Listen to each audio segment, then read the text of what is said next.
Hi, everyone. Welcome again to Solving Basketball. Today I'm joined by an assistant coach at Cary Academy, Gibson Pyper. You probably know him, whether you realize it or not, from his Half Court Hoops YouTube channel or the basketballplaybook.com. Thanks so much for coming on, Gibson. I really appreciate it. Thanks for having me, man. Yeah, I said whether you know it or not, because I'm guessing if anyone's put a coach's name into YouTube in the last couple of years, they've probably watched one of your videos. How did the YouTube channel get started? Yeah, I've been doing it for about 5 years now, I think. Two of those years weren't very good. But I've been doing it for 5 years, and I kind of started it where I was a younger coach, looking for that resource, basically, is I was trying to watch more film. Me and my wife were traveling, and I couldn't really find, I guess, what I was searching for. So I just decided that I would do it myself, not really knowing what to do or how to do it. And I just kind of make it up as I went along. So it started off as me just kind of editing some film together on DVD and then on my computer, and then putting it on YouTube just as like a raw film. Then it turned into me, understanding the game more and more, and breaking it down and becoming a better coach, and just kind of evolved into where now I feel really comfortable with, getting into in-depth breakdowns and kind of have a feel for what most teams are running in the NBA, especially in college as well.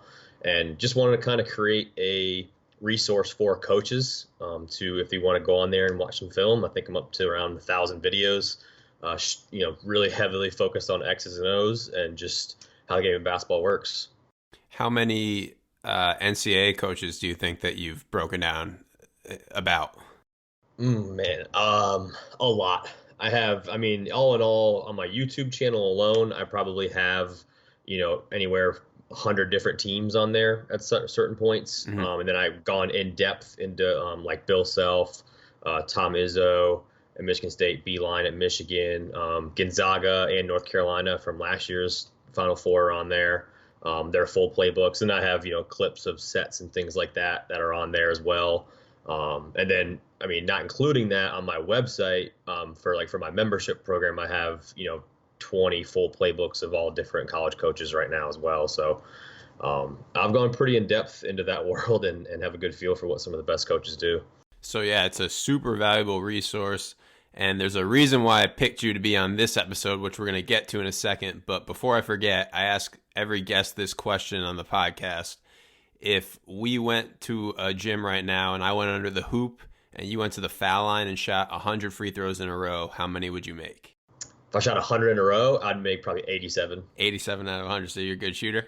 Yes, yeah. Free throws were kind of my thing. I think I made 189 in a row at one point before my life. Free throws are my thing. Gotcha. Well, I appreciate the precision in the answer. Some people give like a range, and so you 87. That's the answer. 87, yeah, 87. I would struggle out the gate, getting warmed up. It depends how much time you get warmed up too. Yep. But I would struggle out the gate. I'd probably, the first 50, I'd probably, miss 10 or so. But once I got rolling, then it's all just mental and it's just reps after that. So. Yeah, I think I'd be good at it. What is basketball? What is this basketball? Is that basketball? What is basketball?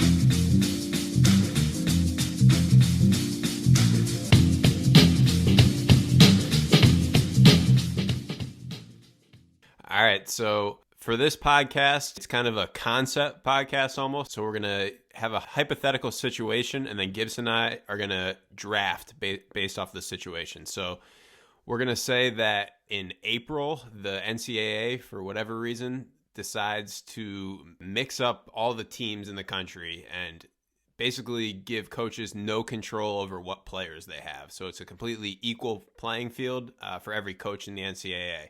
And you get your players at random in April, and then you have until the season starts in November to basically coach them up and get them ready to play.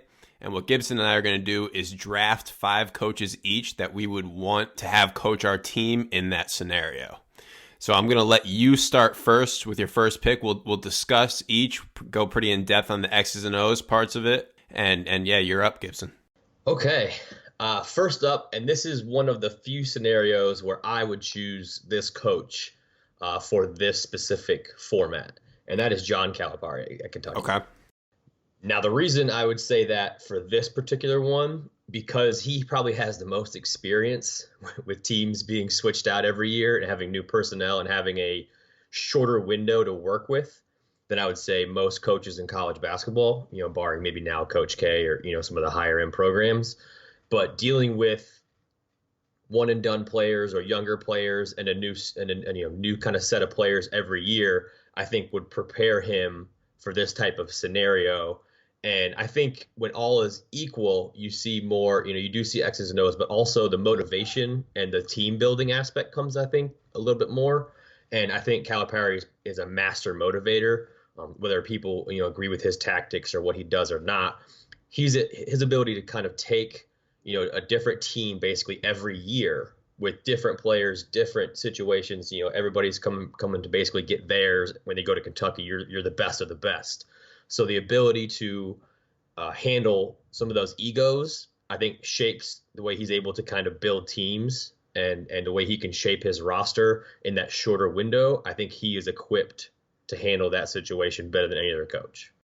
That makes a lot of sense. It was something I thought about. He wasn't going to be on my list of 5, but I definitely thought about that experience. One thing I can't quite get over with Calipari, especially this year, they have a ton of talent, and he's a little bit stubborn with playing 3 bigs. Definitely 2 bigs, but sometimes 3. And if I'm justifying it for him, I think it's because he takes on these 5-star recruits that basically have to play. It's almost like accepted that, okay, you're going to come to Kentucky and you're going to get to play. We've seen like a 5-star go to Villanova, Javon Quinterly, and he's been on the bench. So it's a little bit different with Kentucky and Duke. I think there's like almost an agreement that these guys have to play, and maybe that's justification for Calipari. Would you be concerned at all about his X's and O's, given that he doesn't have the best talent in the country? A little bit, but also not really. And I'll go a little more in depth into why I say not really. I would say a little bit yes, because when I watch them play, I'm like, didn't he develop the dribble drive offense that pretty much everybody's running now? Like, he's one of the guys that adopted that early on. That's why he won early on at Memphis and then Kentucky, and had success. Going to the Final Four with Memphis and just established himself as a coach where he basically taught everybody else the dribble drive, and what modern offense is basically kind of are right now. So it's a little concerning, but then also you got to look at he is dealing with some of that stuff you touched on with the 2 bigs and the playing time and things like that. But for me, when you watch his teams, defensively they can execute everything. So if you let your defense fuel your offense can be a little bit simpler. Now, where I kind of don't agree with some of his stuff is he will run a play and it'll work, and then he won't run it again for 25 more possessions. And you're like, why wouldn't you just keep going to that until they figure it out and you make the adjustment, or you run your counter and you just kind of have it built in with that. So I think I just got done actually breaking down his full playbook over the last 2.5 years. So I have a little bit in my mind. I've been able to see some of his success versus some of his overall stumbles, I guess, with his X's and O's and his schemes. But he can teach how to run a ball screen. He can teach how to defend a ball screen. And if you can do those 2 things in today's basketball and in today's day and age, you can have success at any level. So that's why I would say, his ability to be able to run the ball screen concepts, he'd probably get a little more creative if he had, maybe more average group. He could probably use some more of his X's and O's and his sets and things like that, because he's run some good stuff, but maybe not as much as he does right now because he's dealing with new teams every year, 2 bigs or, the situation he's in currently. You mentioned the defense first, and he has always had really, really good defensive teams. I can remember one team that was number 1 in the country in defensive efficiency at Memphis. Generally speaking, he's not a coach that forces a lot of turnovers. His guys are more in the gaps, and that's a little bit counterintuitive given how much athleticism they have. What do you think about that? Yeah, it is. But it's also, with that athleticism comes gambling. Especially if you're going to play more of a pressure system at Kentucky, in my opinion, because some of the pressure stuff that he has done with some of his pressing teams, I think 3 or 4 years ago now, they would have just dumb gambles, and they're freshmen at Kentucky. So maybe with a more, if we even out the playing field and we have, let's say he has 3 seniors and 3 juniors, he might be a little more aggressive because they would understand now is not a good gamble, now is a good gamble versus when you have a freshman, they're running around like they're excited about everything just being in the game. So they're going to have dumb fouls and early fouls. And so I think he might have a little bit more of an aggressive style if he had, I guess, 3 seniors or guys who have been around who aren't as green and excited. If he had an experienced team, I think personally, creating those turnovers isn't really as important as like we see Virginia, defend people without creating a lot of turnovers. They just force you into terrible shots. I think that philosophy can work because I think you can still run off of missed shots just as easily off as a turnover.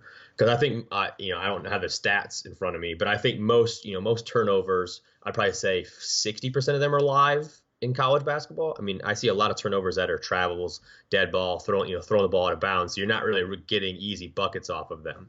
But I think he probably could be a little more aggressive with the athletes and the length he has this year for sure. But if everything's equal, I don't know. I think his defensive system plays in well. Yeah, no, I think you've made pretty convincing arguments that he definitely belongs on this list of 10. Anything else on Calipari, or should I take my guy? You go ahead. What you got? So with my first pick, you just mentioned Virginia. I'm going with Tony Bennett, and the logic behind this pick for me is I think about one side of the ball, whether it's offense or defense. Like, there's no one I'm more confident in coaching one side of the ball than Tony Bennett. Obviously, the pack line defense, his dad, Dick Bennett, made it famous. It's pretty much clockwork at this point for Virginia. They do recruit to it a little bit, I think, or maybe more than a little bit. So they have a lot of length, and in general, Tony Bennett plays defensive players more because he's a defensive coach. But I am pretty confident that give him any 13 guys, and they're going to be defending by the end of the season. As for offense, he runs mostly, not all, but mostly the mover blocker stuff, which I would be shocked if you haven't taken a look at on probably one of your YouTube videos. It's not my favorite thing. I was actually watching it yesterday against Wisconsin, and ironically, the Trailblazers run a lot of that same pin down and flare screen little wheel action. The difference between Virginia and the Trailblazers is they just don't set a lot of ball screens. And I would love to see also the pace. They're very slow and methodical with it. I'd love to see him crank up the pace in a little bit. I'd love to see more ball screens. But what are your initial thoughts about Tony Bennett? I agree. I agree with pretty much everything you said. We had a kid we had Virginia in the gym to come see him work out, and they were recruiting him a little bit early on in his junior year, so a couple years ago, and I got to ask their coaching staff a little bit about kind of what they do and how they recruit. And when I asked them, their response was basically, we want to find tough kids who know how to win, and we can teach them to play defense and teach them to play offense. Obviously the skill and the body and the framework is there, but they definitely have a very specific type of player that they want. And they know, it's kind of like Villanova. They know who they want to recruit. They go out, they're not going to get them 1, 2, and 3 like Duke. They're not going to, blend them together. They know who they want. They're going to redshirt guys. They're going to have them in that system and be very deliberate about who they're getting. And that plays right into their system. But their system is basically, it can teach any 5 players to play defense. It's not a complex defensive scheme. It's actually just having a mental focus for, 40 minutes. And so, defensively, they would be fine. They would be perfect. Where I fault, or I guess I would have a little bit of a downside, would be the offensive side of the ball, right? I also watched them play the last 2 games. It was extremely boring at times, and it was just grinding me down watching. I can't imagine, defending it. It would be hard, but it's also easy because you know what's coming. So you mentioned the Trailblazers, and yeah, the one thing that the Trailblazers do, they basically use that action to go into the ball screen for Dame or CJ or whoever's in it, right? But the pace that they cut off those screens is so different. That's where they'll get some back screen lobs easier. And obviously the NBA spacing is a little different, but they use that action to run into a quick ball screen, and there's no hedge, and it's way more effective when you do it that. Now, I did notice that Virginia is running some more sets this year that they did not have last year. They're running some more that the NBA kind of the 5-out, the delay series, as I've heard it called, or the 5 series. Where you pass the big in the middle and then you have some screening action off of it. They did do that in the last few games. I'm not sure if that will, stick. Now, when I say they did do it, they did it twice. So it's not like they ran it a ton, but it was good to see a little bit of kind of, different action than just a straight mover blocker. But I think he would be a perfect fit for, this scenario that we're in, because he can teach that simplified system on offense and defense, and the defense would translate no matter what. Yep. And in that Wisconsin game, I noticed a few non-mover blocker things in the first half. I feel like when they got the lead in the second half, they just went into kind of robot mode a little bit. Yeah. But here, one more thing on that is you mentioned the ball screens and how they come off with more pace and get something off the flare screen. Yes. I think they're related to each other because they're not setting any ball screens. The guy guarding the big setting the flare screen just doesn't, that's never a shooter in Virginia's system. It's usually like Jack Salt who can't shoot. And so he just plays really loose. He's loose off of them. And that's why they never get that flare screen. If you then run into a ball screen, you can't do that as easily. You're not into the ball screen coverage. So that was just because I watched them yesterday. They're such a good defensive team. Just increase that offense marginally and you have the best team in the country, probably. Yes, I agree. All right, so let's get your second pick. All right, so here's a question.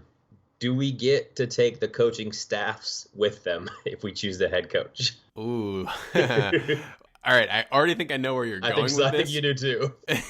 I'm going to allow it, yes. Okay, then I'm taking John Beilein all That's day, what every day. Yes, because Luke... is it Yalich or Yaklich? I don't know how to pronounce his name. Yaklich, I think. Yaklich, yeah. I've talked to him before from a coaching standpoint, and he is so good defensively. It's scary. I would take Michigan right now to win the national title where they're at right now because of him. They're I don't know how much you've watched them this year, but they are absolutely unbelievable on the defensive side of the ball right now. And so you pair that with Beilein's offense, and you've got a nightmare to deal with from a coaching perspective if you have to go against that. And the craziest thing is John Beilein's teams every year, they don't peak until March. They don't peak till late February and into March and into the tournament. And so right now, this year, let's just talk about this year for right now, they are so good early on. I'm really interested to see how they get better through the rest of the season. But if you give him any of those, 8 to 10 new guys on an even playing field, I don't think there are many coaches better than Beilein. He was always known for offense, always had to lead offenses. The last couple of years, you mentioned Luke Yaklich. They've flipped the script on defense. The offense has declined a little bit, and this is something that we've talked about on the podcast with other guests in the past, is that as a coach, you only have like a certain amount of resources to put into your practice time and to put into your focus. So when you start emphasizing one thing, another thing inadvertently gets relaxed a little bit. What do you think about that? Like, it's weird that a coach is almost changing his identity this late in his career. Yeah, it's really interesting. I think it's multiple things go into this scenario, especially this year. So I don't know if you know, but I'm actually writing for umhoops.com. I've seen it. Yep. Yeah. So I've watched every possession of every Michigan basketball game this year. So I can speak a little bit probably more in detail than other people can on this. But from what I've seen, the biggest thing that I think mucks up their offense is the way everybody's switching now. Not every team does it, but you see more often than not 1 through 4, especially, is going to be a switch. So that actually takes away a lot of actions, especially when Michigan runs their motion and goes into a ball screen. Usually that's where it ends up. It takes away any sort of ball screen reads that Michigan usually hurts teams with. So that plays a part in now you're getting switches. So you have to kind of, with 10 seconds on the shot clock, you're either rushing up a shot or identifying a late switch and then trying to take advantage of that either with a post up or, a guard ISO or whatever the scenario is. So that takes away some of the options, I think, for running sets in different schemes. You get, because against a switching team, you really, don't have, there's only so many things you could do against switches until you run out of things you've already done. You're gonna slip screens, ball screens, flare screens, down screens. You're gonna set back screens. You're gonna look to get a ball screen and get a guard switch on the big. There's not really many ways to attack a switching defense besides attacking in the mismatch. So with that, Michigan's running less sets and less actions this year, but because their defense is so good, they're letting that kind of fuel them almost in a Virginia style, which is super intriguing because, Michigan's had, one of the best offenses over the last, 5 or 6 years. Now they have one of the best defenses over the last 2 years. And it's just very intriguing to see that switch. But I think they'll still be able to put it together end of this year, especially.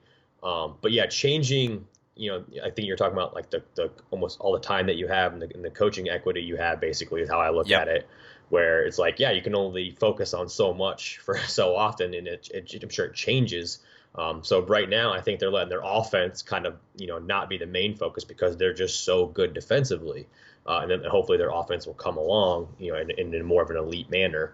But also, some of their shooting's a little down this year. You don't really have, on their team, you don't really have that guy where you're like, Duncan Robinson, he's going to hit an open three. You just know it. They've got some guys who can shoot it this year, but that is also another problem that I went when I was looking at Beeline was like, okay, his offense has been so good because they do recruit shooters and they recruit versatile players, like a Mo Wagner who can pick and pop and stretch the defense. With that, giving them 10 to 12 players who are even, what's that shooting look like? Like what does his offense look like with average players? And I think it looks good still. But that's where I think the defensive portion, I think, would be a little bit more favorable for me in that scenario. Yep, and it makes sense. Even 5 years ago, before this defensive run, I think you could argue that Beeline would still be on this list. So now that he's improved so much in that area, it seems kind of like a no-brainer. All right, so my second pick, this is a total coincidence, but his last name is also Bennett. I'm going with Randy Bennett from St. Mary's.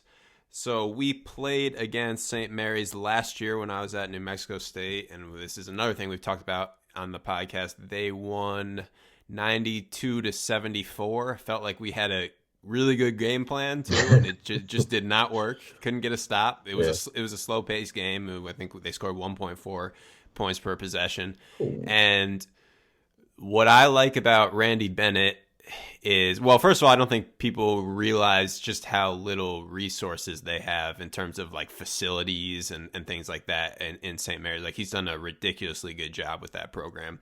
But from a scheme perspective, he runs really good stuff, ball screens. It's like I talked about this with Kyle Smith, who worked for him at St. Mary's, and he's now the head coach of San Francisco. It's like Princeton on steroids is what Coach Smith called it. But for a team that's like more of a finesse ball screen read offense, they're really, really tough too. They're always really good defensive rebounding. He has the reputation of being really tough, and for whatever reason, that seems to correlate with like post up, smash mouth offense. But they have great spacing, and they're just really, really hard to guard. Have you looked at Randy Bennett? I have. I actually just broke down their playbook 4 days ago. Went through all of his stuff, and one of the most impressive ball screen coaches I maybe have ever seen. Definitely shades of like Mike D'Antoni when he was first with the Phoenix Suns, when you're just like, man, how did that work? I go back and watch. Usually I can pick up a set, and you get, the action, or, I can understand it watching it there. There are times when I'm watching it going, how did he do that? And you rewind it, and I'm looking at the finer details of it. And went over some, some clinic notes that I have of him too.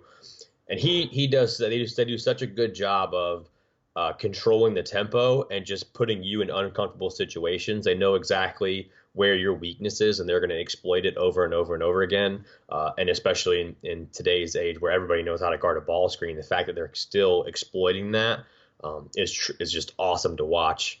And I think you're dead on. He does so much with so little out there. that he was on my list as well as like I guess like a backup where it's like if you steal one of mine, I'm gonna use him. But yeah, he does fantastic work out there. Yeah, definitely. From all the coaches that I scouted or helped scout with in the 3 years, one of the most challenging. I think I'm a little bit biased. I probably wound up taking one or two more that I scouted. And you probably are to some extent on guys you've broken down on YouTube too. But then again, you're probably picking the best X's and O's guys. So it's a balance. Yeah. All right, so let's go with your third pick. My third pick would be Bill Self from Kansas. Okay, stole one of mine.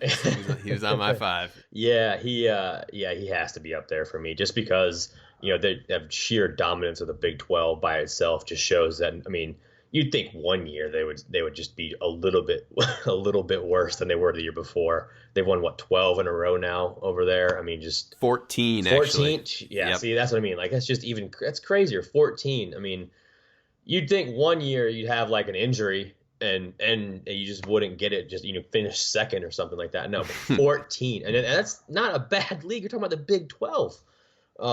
So the new stat for Bill Self now that after they beat Tennessee yesterday is he's won 13 straight regular season games against top 10 opponents. Oh my goodness, it's insane. That's crazy. Yeah.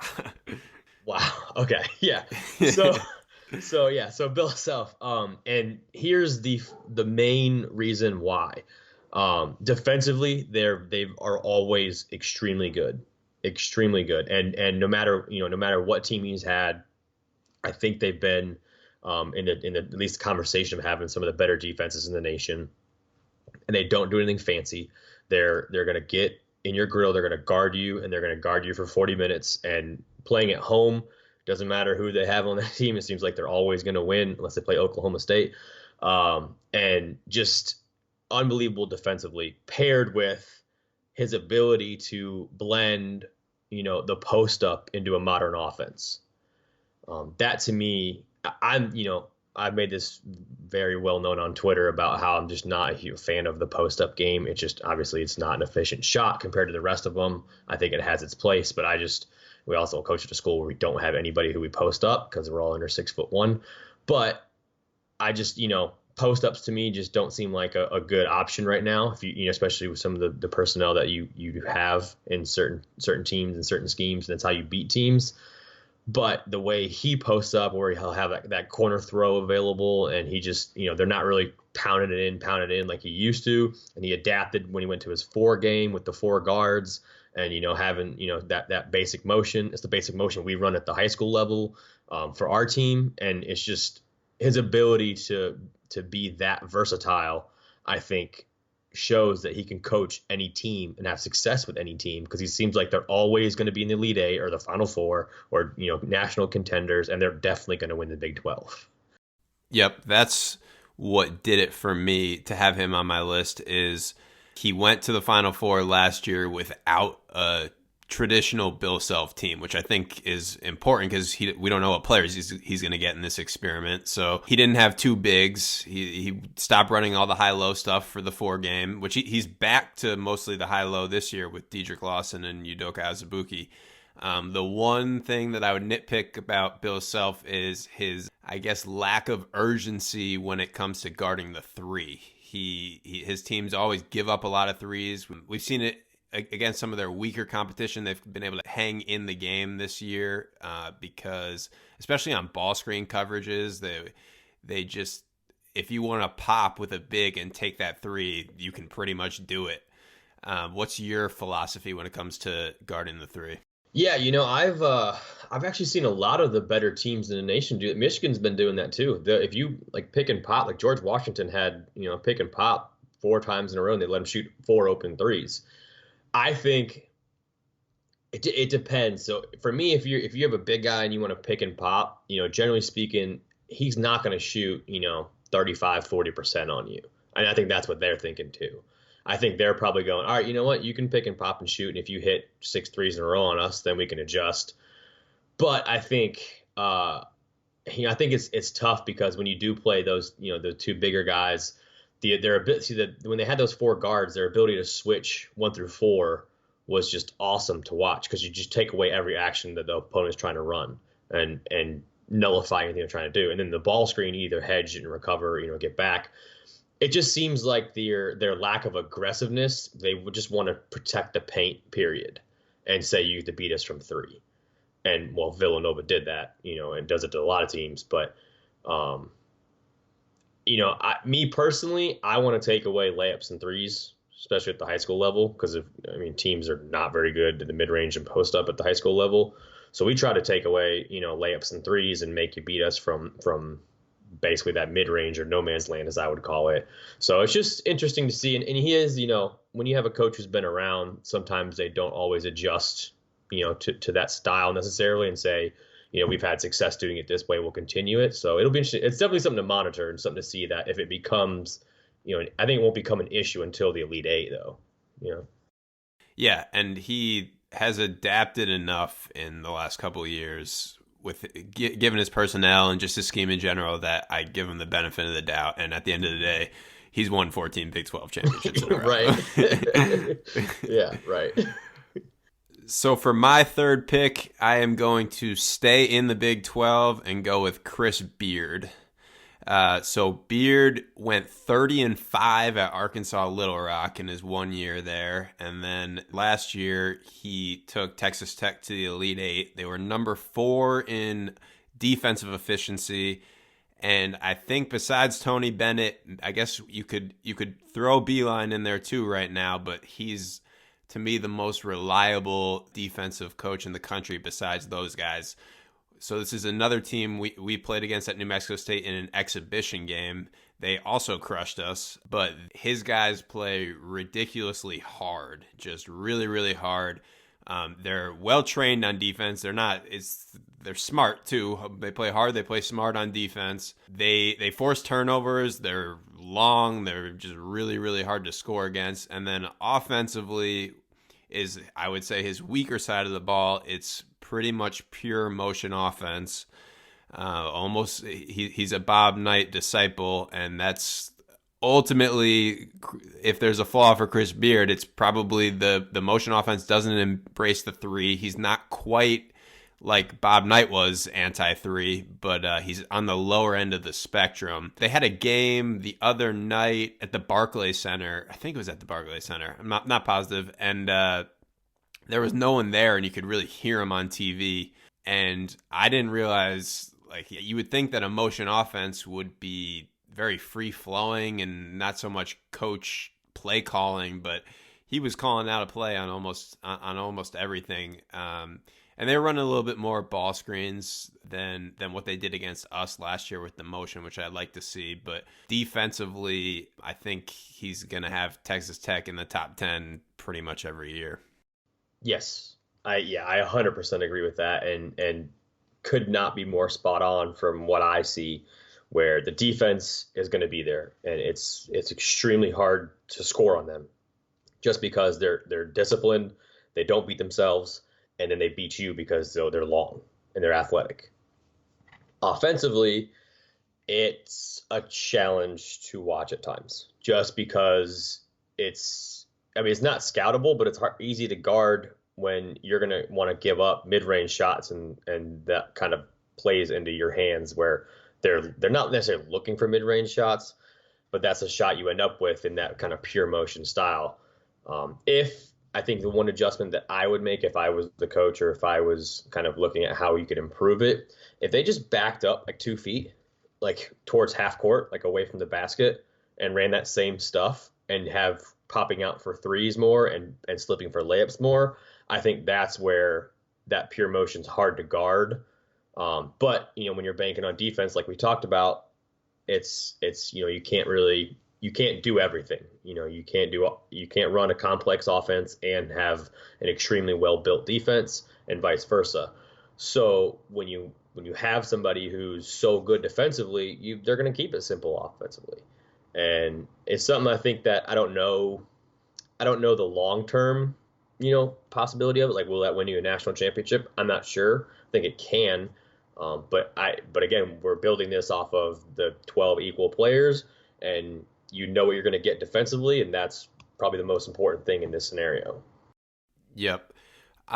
You talked about all the switching before, so let's get into that a little bit. If we're assuming that in terms of offensive ends of the spectrum, you have ball screens on one end and pure motion on the other, which is all off the ball stuff, and knowing that everyone is switching, what do you think is ultimately going to win out?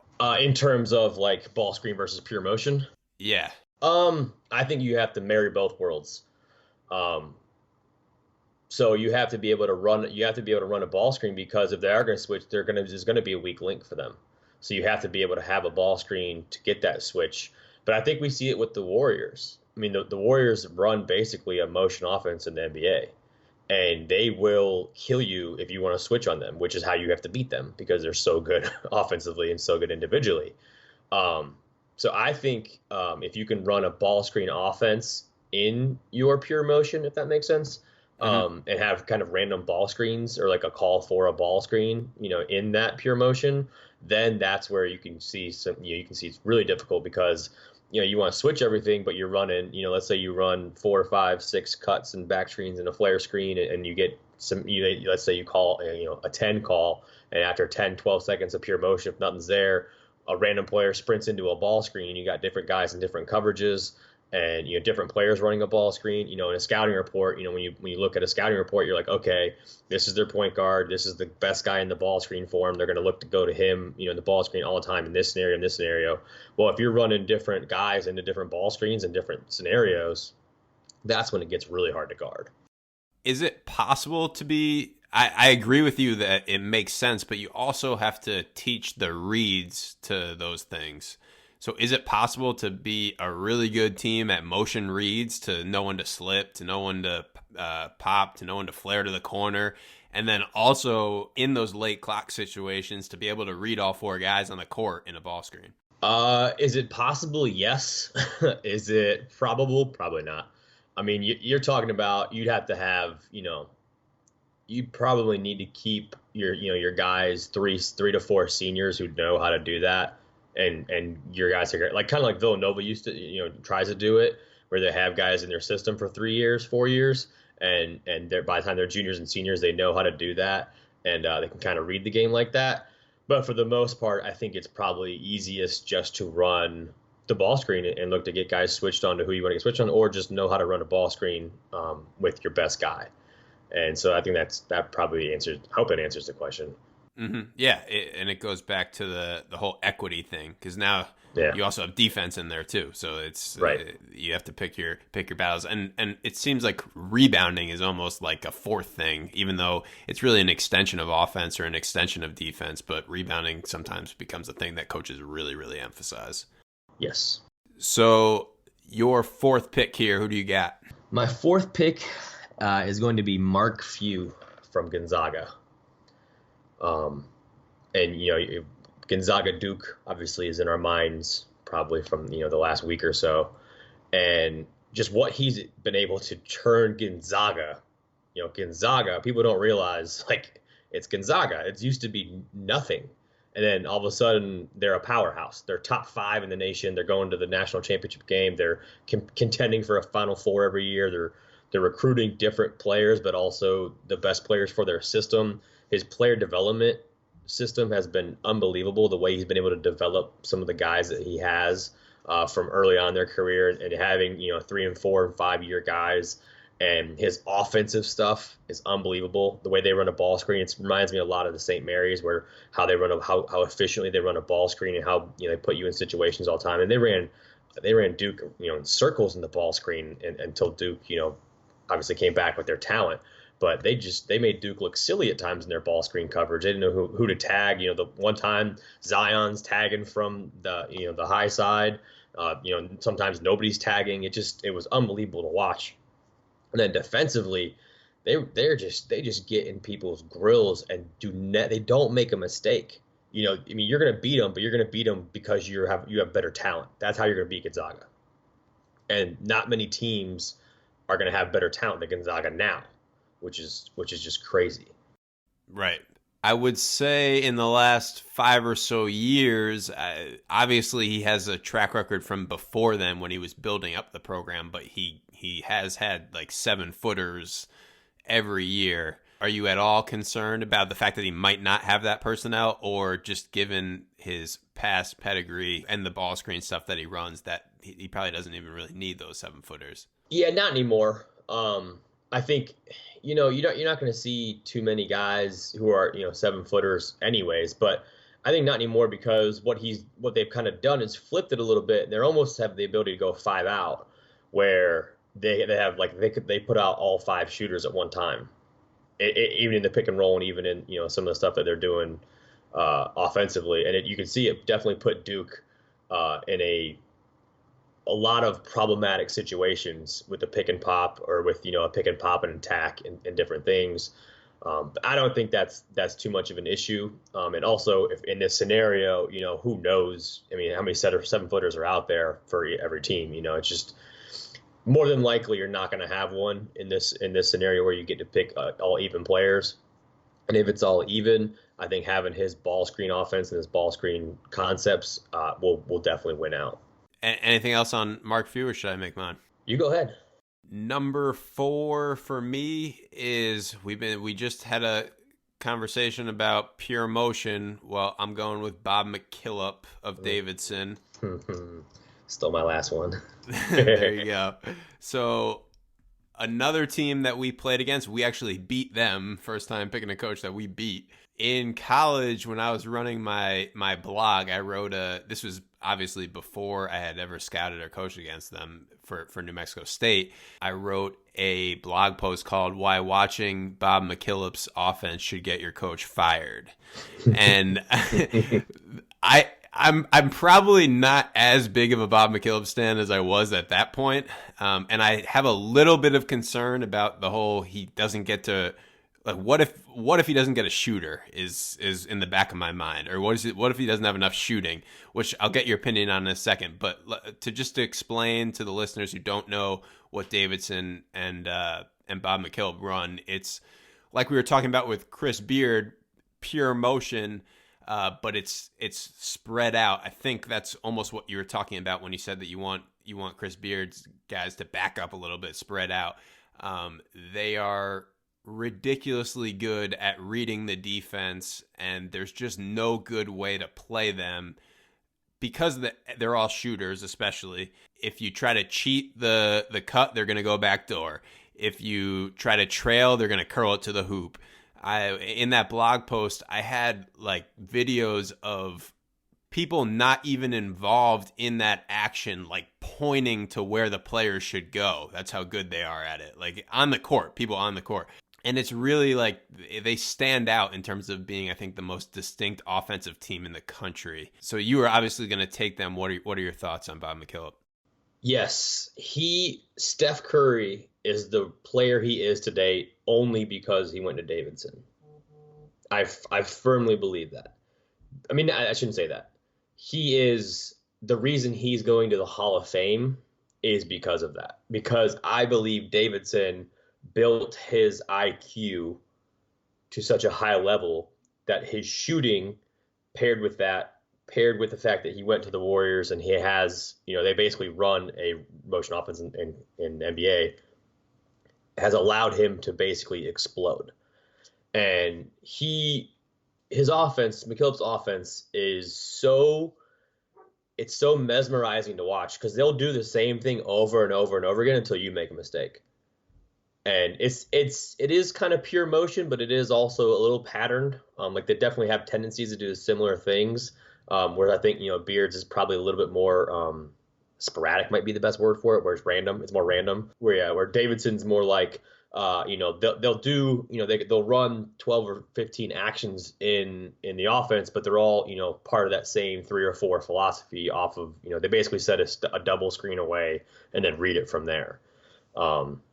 And just, I don't know if I don't know if it's even been brought up or a lot of people have really noticed it, but Rick Barnes, who is now at Tennessee, he runs their offense at Tennessee. I don't know if anybody's even brought that up or talked about it in the mainstream.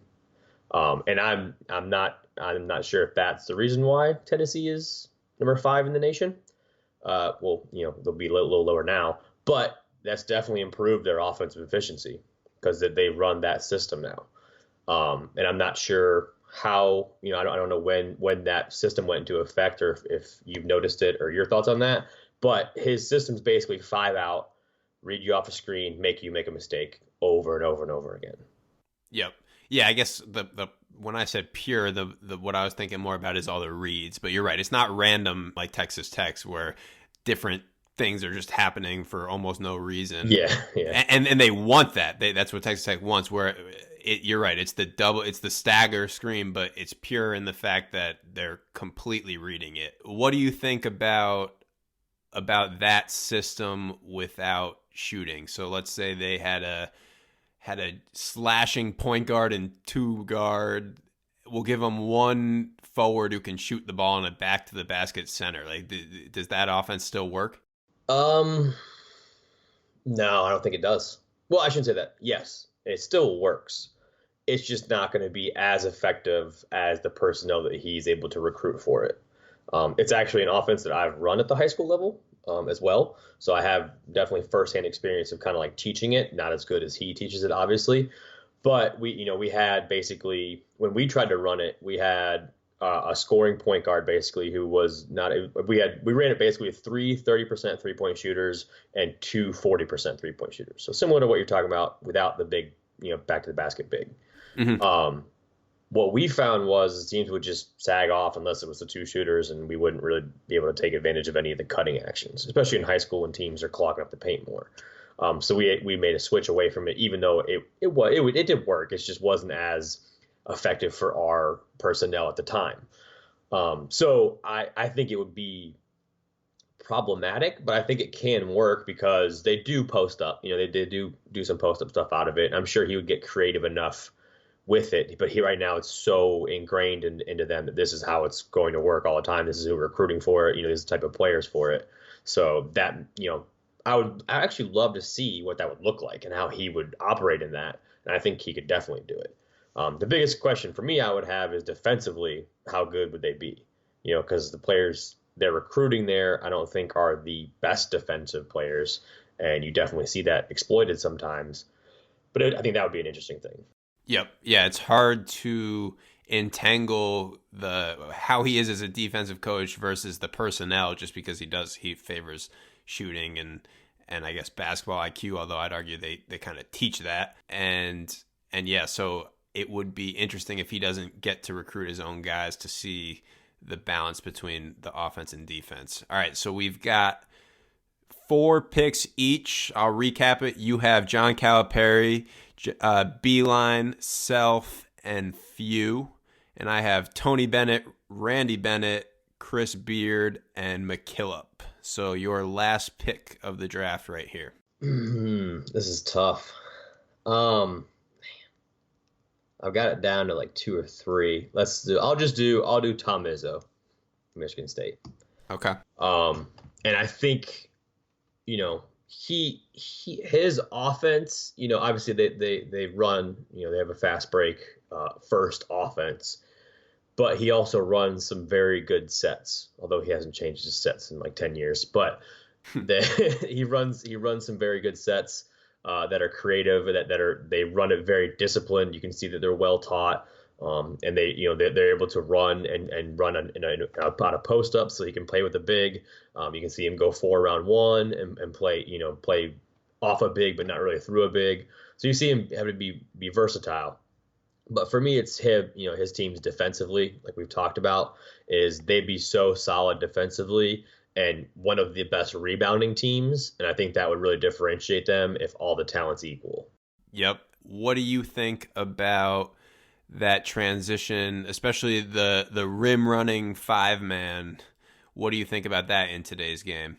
I think it's actually more important than ever.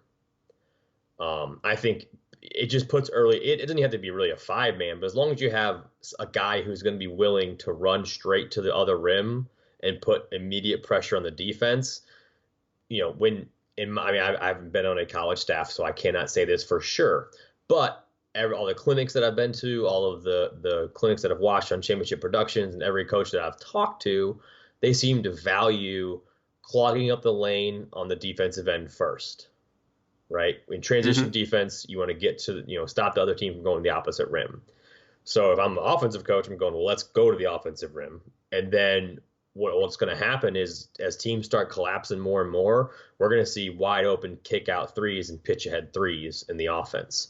So as long as you have somebody who can put that early pressure, even just by simply running there, you're always going to have one unskilled guy on your team who can't shoot from outside and, can't really do a whole lot. But if you can convince him that he's the best player in the world at running from rim to rim and he's a good defender, all he has to do is make a layup or, kick it out and set ball screens. That's, I think, extremely important. It's funny you talked about transition defense, and I agree that a lot of coaches teach almost like get a foot in the paint, then go find your man. We did play. I can't even remember which. I worked for 3 different head coaches, and I can't even remember which one this was. But we did play a couple of really good transition 3-point shooting teams, and our terminology was to run in the lane of your man. So not even to get back, but literally to run in the lane of the passing angle between the ball and your man, just because they were so good at transition threes. But that wasn't really our base transition defense. I did a video on the Champions Classic, which had a bunch of the coaches that we're talking about, Izzo, Self, Coach K, and Calipari. And what stuck out to me was that Coach K, who is not going to get picked in this draft, there's only one left, but he was the only one that was really, really spreading the court. So they weren't looking for a rim runner. They would either drag screen or really just ISO. And they have had really, really good spacing this year. The player movement isn't necessarily great, but they have such talented players that I'd argue they don't need a ton of player movement. What are your thoughts on Coach K? I guess it's maybe the elephant in the room that we didn't pick him. So what do you think about Duke's style? Yeah, it's hard to, so I went to the, you had Zach Boysport on your podcast, I think last week. Yep. Or a little bit ago. Well, we're really good friends. And I was at the Army Duke game. I went to Army's practice at Cameron before. I was lucky enough to have Zach be friendly enough to allow me in there. And when you go to a Duke and Army game and you watch Army's offense versus Duke's offense, and you go and you leave from it and you go home and you pull up Synergy and you watch nothing but Army film that night, I think that tells you what where your head is at when it comes to the teams you're watching, right? So that to me spoke volumes of I want to watch how Army does their drive and kick game, how they spread out the floor. Compared to Duke, yeah, they are spreading the floor out, sure, but it's really just ISO one-on-one, take your guy. If you can't take him, pass to the next guy, and then we'll just keep passing until someone else is good. So yeah, their spacing's good, but for the most part, watching Army, it was wow, this is how I want my team to play. So that to me, I guess it's probably recency bias, where it's I just watched that happen, not even 2 weeks ago, and I was I want to watch more of Army and not more of Duke. So that to me was all right, well, why?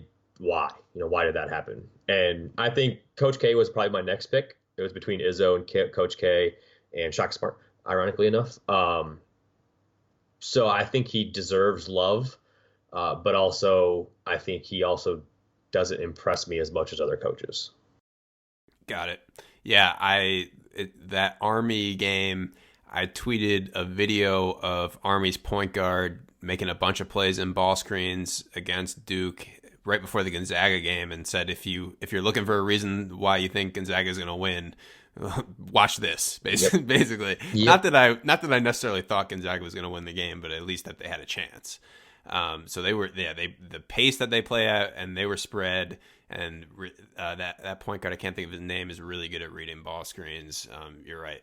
That was impressive. So my last pick here, I have to be a little bit honest. If this was a real thing that was somehow happening and we had a stake, some incentive, maybe a money incentive on picking the right coaches, it might not be my pick. But I wanted to go with a little bit of a underground coach, if you will.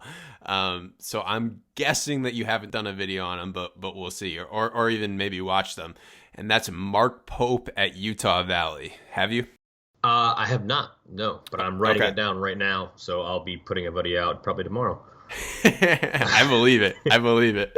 All right, so they are in the WAC. So I have played 4 games. I can't remember if we're 2-2 or 3-1 against them, but yeah, Pope. He went to Kentucky, I think, and he played a little bit in the NBA, but he doesn't run a million sets that you would expect a college coach that played in the NBA to run.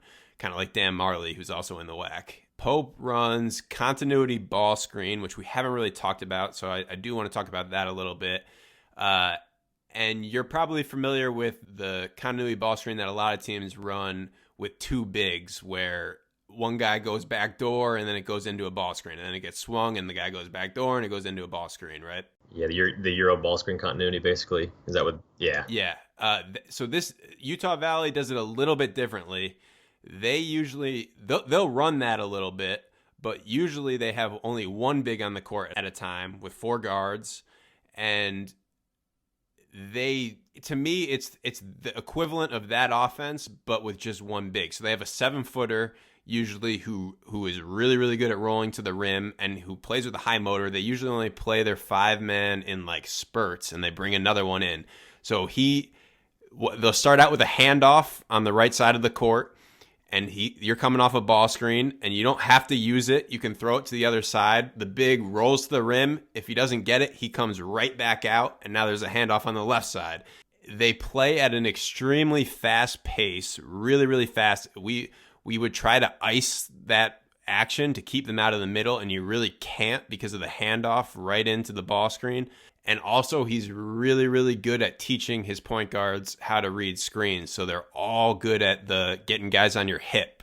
I know Zach Bover has a YouTube video of putting your guy in jail, I think he calls it. Mm-hmm. They're ridiculously good at getting you on their hip.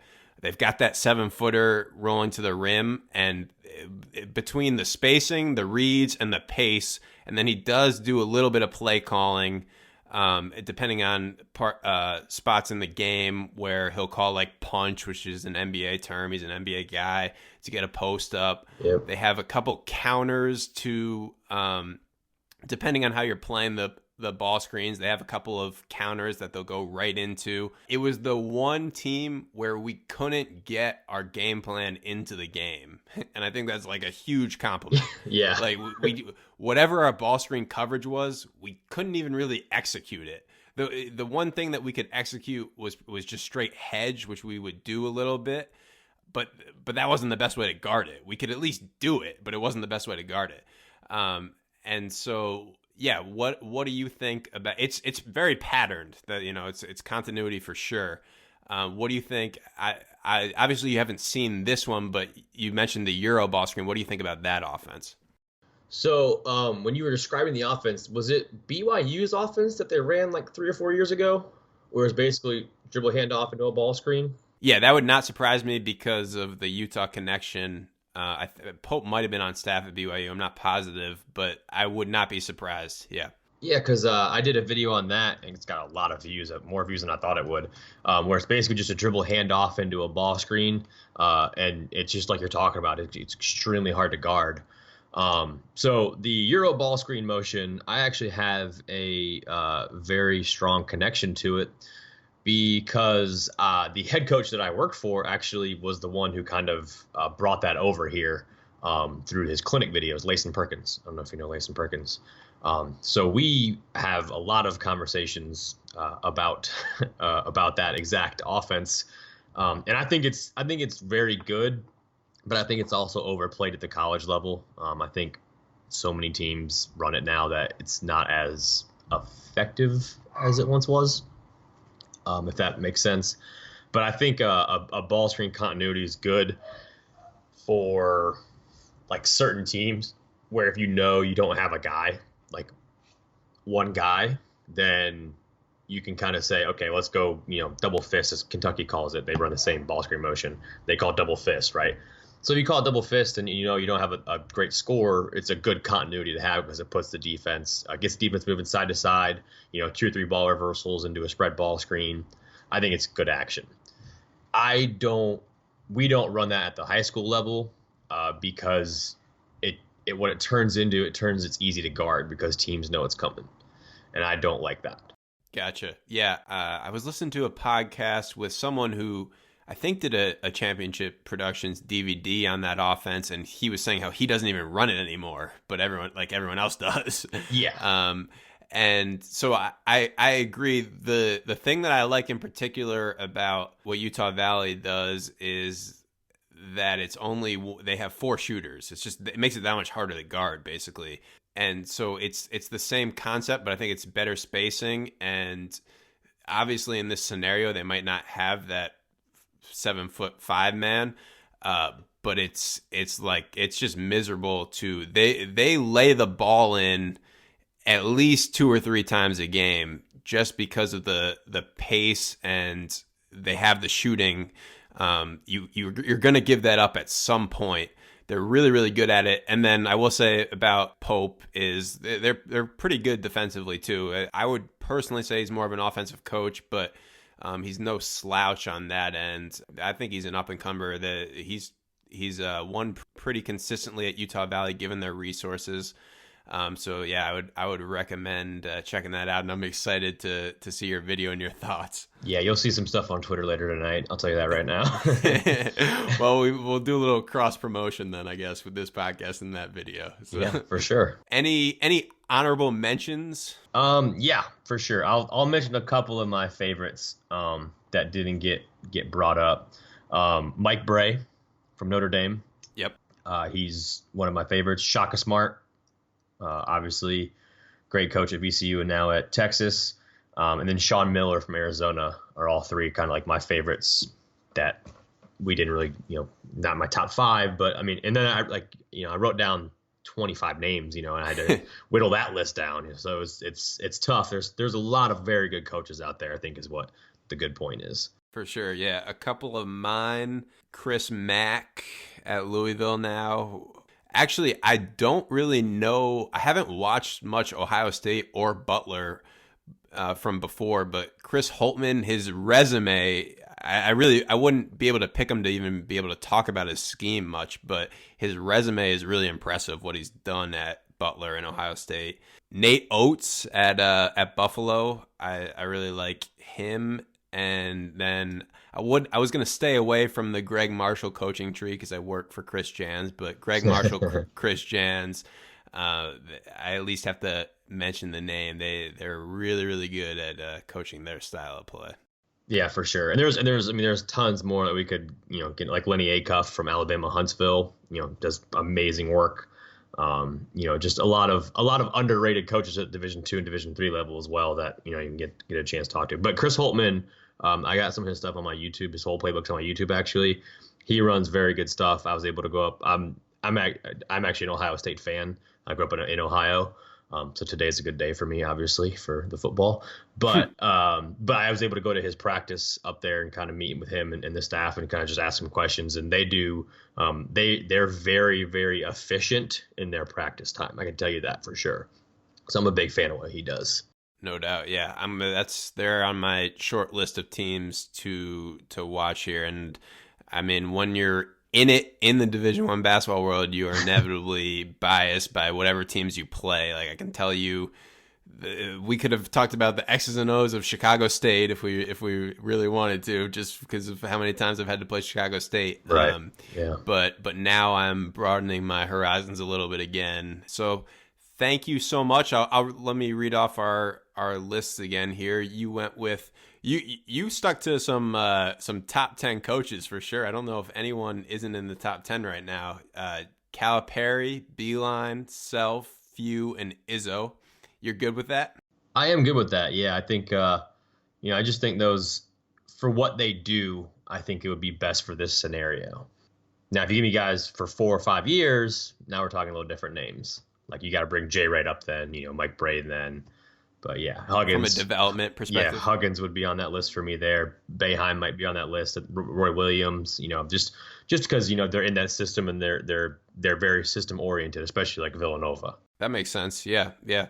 And then for me, I went with Tony Bennett, Randy Bennett, Beard, McKillop, and Mark Pope for people listening to check out. I feel like Utah Valley's Synergy page might jump after the shout out if anyone's listening to this podcast. Anyway, I'm already downloading it right now. So perfect. Yeah. All right. I really appreciate it, Gibson. Thank you so much. I think I want to make you the X's and O's guru guest going forward. So if I might ask you again in the near future. I'm very much fine with that.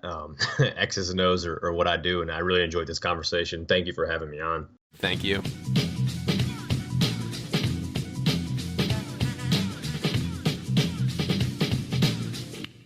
No hand checking Michael Jordan, Scottie Pippen, Tony Kukoc.